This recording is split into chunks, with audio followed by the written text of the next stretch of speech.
start with a quick review for this book or course. I'm going to refer this as a book, The Art of Debate. So I was a little mixed about this because it wasn't very clear in some of the lectures. He got too deep into some things and not deep enough in others. So I wouldn't give this more than a 3. And I would not necessarily recommend. There is not that much of good information because I think one of the problem is that it's hard to teach debates. I wouldn't say it's something that you either have or not, but it's something you have to have practice. And it's not something it's easy to transfer over lectures. It's something you have to have examples, and the examples he gives were not as good because there's a lot of details and you don't remember all the details. So, and it's not generalizable to other parts. So that's why it's kind of a mix. I probably ended up giving this a 3. And let's see the notes. The point of stasis is finding the point where the disagreement is, which is often not as easy. That's the main point of the debate. That's the point of stasis. And it's not that easy to find it. After making a decision, it's important to communicate why the decision has been made this way. That's when you make a decision, if you're a manager especially, you have to communicate why the decision has been made that way. Very important. Having a debate or an argument is not a sign of disrespect, even though some people think it is, but it actually isn't. We should use the power of debate, the exploration of it, only for important topics. So we should use it and deploy it wisely. The negative side most often wins since the affirmative advocate for change. That's why the negative often wins. If you advocate for change, people are not that open for change. The warrant is the underlying beliefs that compose the claim. That's what the warrant is. And if you attack the warrant, you can attack the warrant in an effective way because that's what composes the claim. Statistics alone do not suffice. The inference must be enough to convey or convince the audience. You have the statistics, but what you draw from that statistics has to be powerful enough also to convince the audience.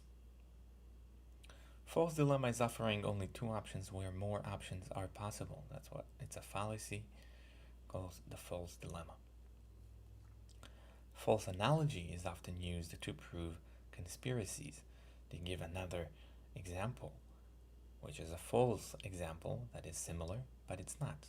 That's how they often try to prove conspiracies. The affirmative case is always harder and therefore should be more convincing why a change should be made. So it's a similar idea that the affirmative case must be more convincing because it's usually advocate for change and it's harder. Leading the question is asking the price is X rather than what's the price. It's also similar to leading the witness. And in this case is the price is X versus is the price X versus then what's the price. That's the difference between leading the question than just asking a question. When someone asks a not clear question, the best is to answer the question without letting them the ability to answer back. So if someone, it often happens at the end of the debate, someone asks you a question, but it's not a clear question, we need to make sure to answer a question vaguely enough, but not vague enough, so they want to keep asking questions. No plan survives contact with the enemy. It's a good quote. Because usually even if you have plan, no plan would survive contact with the enemy. Even if arguments could be powerful, those argue that even if X is true, then Y. So we should use it sometimes that even if X is true, then something, then Y would be, or then it necessitate Y, something like that. but it's a very powerful argument.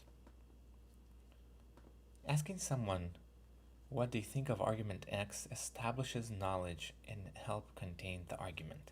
So not asking or attacking their argument, simply asking them, oh, what do you think about argument X? And that's, first of all, opens a conversation and also shows that you have the knowledge of the other side. And then it also helps to contain a conversation and make it less likely to heat up. Quoting the person would make it harder for them to say you misrepresenting their views.